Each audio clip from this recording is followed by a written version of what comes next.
السلام علیکم ورحمۃ اللہ تعالی وبرکاتہ۔ میرے پیارے ناظرین، امید کرتا ہوں کہ آپ حضرات خیر و عافیت سے ہوں گے۔ میرے دوستوں، آج میں آپ لوگوں کے سامنے مترادف لفظ کے بارے میں، الفاظ کے بارے میں پیش کرنے جا رہا ہوں۔ میرے دوستوں، جیسا کہ آپ لوگ جانتے ہوں گے، انگلش یعنی CBSE پیٹرن سے جو پڑھنے والے اسٹوڈنٹس ہیں وہ لوگ ضرور جانتے ہوں گے سینونیم کسے کہتے ہیں۔ جی ہاں، سینونیم بولے تو اردو انگلش الفاظ میں ایسے ورڈ جس کے کیا ہوتے ہیں، ورڈ تو بدلتے رہیں گے لیکن معنی سیم ہوتے ہیں۔ گلوریس کا مطلب کیا ہوتا ہے؟ خوبصورت کے معنی میں ہے۔ بیوٹیفل کا مطلب بھی خوبصورت کے معنی میں ہے نا؟ تو ایسی ہی ورڈ اردو میں بھی ہوتے ہیں۔ تو اردو میں ایسے ورڈ کو کیا کہا جاتا ہے؟ مترادف کہا جاتا ہے۔ کیا کہا جاتا ہے؟ جی ہاں، مترادف کہا جاتا ہے۔ ہندی میں کیا کہتے ہیں اس کو؟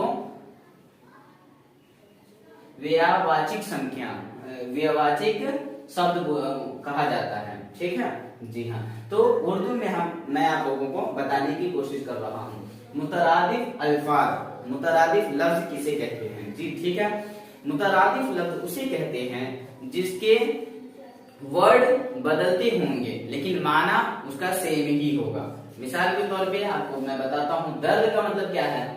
درد جو ہمیں محسوس کر سکتے ہیں، درد، تو درد کا مترادف کیا ہے؟ تکلیف بھی ہے۔ کسی کو درد ہوتا ہے تو مطلب تکلیف بھی ہوتا ہے اسے، تو درد کا ہی ایک دوسرا اردو کیا ہے، دوسرا لفظ کیا ہے؟ تکلیف بھی ہے۔ درد کا ہی ایک تیسرا لفظ کیا ہے اردو میں؟ رنج بھی ہے۔ ٹھیک ہے، درد کا ایک دوسرا اور بھی لفظ کیا ہے؟ زحمت ہے، زحمت ہے، یہ سوری یہاں پہ غلطی ہو گیا ہے، زحمت ہے۔ ٹھیک ہے، یہ یاد رکھیے گا۔ درد کو اور کتنی الفاظ میں بول سکتے ہیں؟ تو درد کو کبھی کبھی ہم تکلیف بھی بول سکتے ہیں کہ مجھے یہاں پہ بہت زیادہ تکلیف ہو رہا ہے۔ جیسے میرے ہاتھ میں اگر درد ہو رہا ہے تو میں سامنے والے کو بول سکتا ہوں کہ میرے ہاتھ میں بہت زیادہ تکلیف ہے، یا تو یہ بھی بول سکتا ہوں میرے ہاتھ میں کیا ہے؟ بہت زیادہ رنج ہے۔ یہ تو میرے ہاتھ میں علم بھی بول سکتے ہیں۔ جی ہاں، علم بھی یوز ہوتا ہے، علم۔ ٹھیک ہے، تو یا تو یہ بھی بول سکتے ہیں میرے ہاتھ میں بہت زیادہ علم ہے، یعنی درد ہے۔ علم یہ عربی لفظ میں زیادہ، عربی زبان میں زیادہ یوز ہوتا ہے لیکن اردو میں بھی یوز ہوتا رہتا ہے۔ اس کے بعد زحمت بولتے ہیں، زحمت ہے، بہت زیادہ زحمت ہے۔ دکھ بولے تو کیا ہے؟ وہی تکلیف کو ہی بولتے ہیں۔ تو اتنے زیادہ الفاظ ہیں۔ دیکھیے، درد کے کتنے ہو گئے؟ 1 2 3 4 5 الفاظ ہو گئے۔ تو یہ یعنی یہ سب الگ الگ الفاظ ہیں، الگ الگ لفظ ہے، لیکن یہ سب کا معنی کیا ہے؟ معنی سیم ہی ہے کہ نہیں سیم؟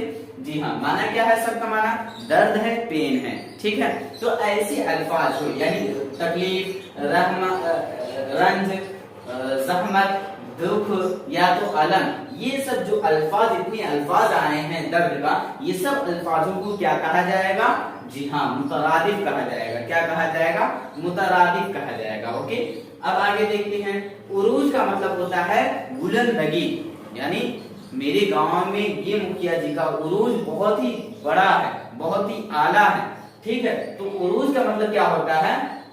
بلندی کو بولتے ہیں، بلندی۔ جی ہاں، عروج کا مطلب بلندی ہوتا ہے، اور بلندی سمجھ گئے؟ تو عروج کا سینونیم کیا ہوگا؟ بلندی بھی ہوگا، رفعت، کسی کا رفعت مقام ہوتا ہے، اسی طریقے سے اعلیٰ مقام ہوتا ہے۔ اعلیٰ کا مطلب بھی کیا ہوتا ہے؟ اونچا کے معنی میں ہوتا ہے۔ عروج کا مطلب اونچا بھی بول سکتے ہیں، اونچا۔ ٹھیک ہے، تو دیکھیے اتنی زیادہ عروج، یعنی عروج کا مطلب کیا ہے؟ اونچا کے مقام، اونچا کے معنی میں ہے۔ تو عروج ہو گیا، بلندی ہو گیا، رفعت، اعلیٰ، اونچا، اتنی زیادہ، یعنی 4 الفاظ صرف اور صرف بلندی یعنی اونچائی کے بارے میں بتایا جا رہا ہے، اور سب کا معنی مطلب کیا ہی ہے؟ وہی اونچائی کے معنی میں ہے کہ نہیں؟ تو یہی مطلب ہے بتانے کا کہ اتنے جو حروف آئے، الفاظ آئے ہیں، لفظ آئے ہیں، یہ سب لفظ کا مطلب یہی ہے، اونچا کے مقام کے، اونچا معنی میں ہے، یعنی سب کا مطلب کیا ہے؟ اونچا کے معنی میں ہے۔ ٹھیک ہے، تو یہ جو لفظ ہیں، اتنے لفظ، عروج، بلندی، رفعت، اعلیٰ، اونچا، یہ سب کا مطلب کیا ہے؟ بلندی کے معنی میں ہے۔ تو یہ سب الفاظ کیا ہو گئے؟ مترادف ہیں۔ یہ سب مترادف کس کے ہیں؟ عروج کے مترادف ہے۔ کس کے مترادف ہے؟ جی ہاں، عروج کے مترادف ہے۔ اس کے بعد دیکھیے مفلس، مفلس بولے تو کیا ہے؟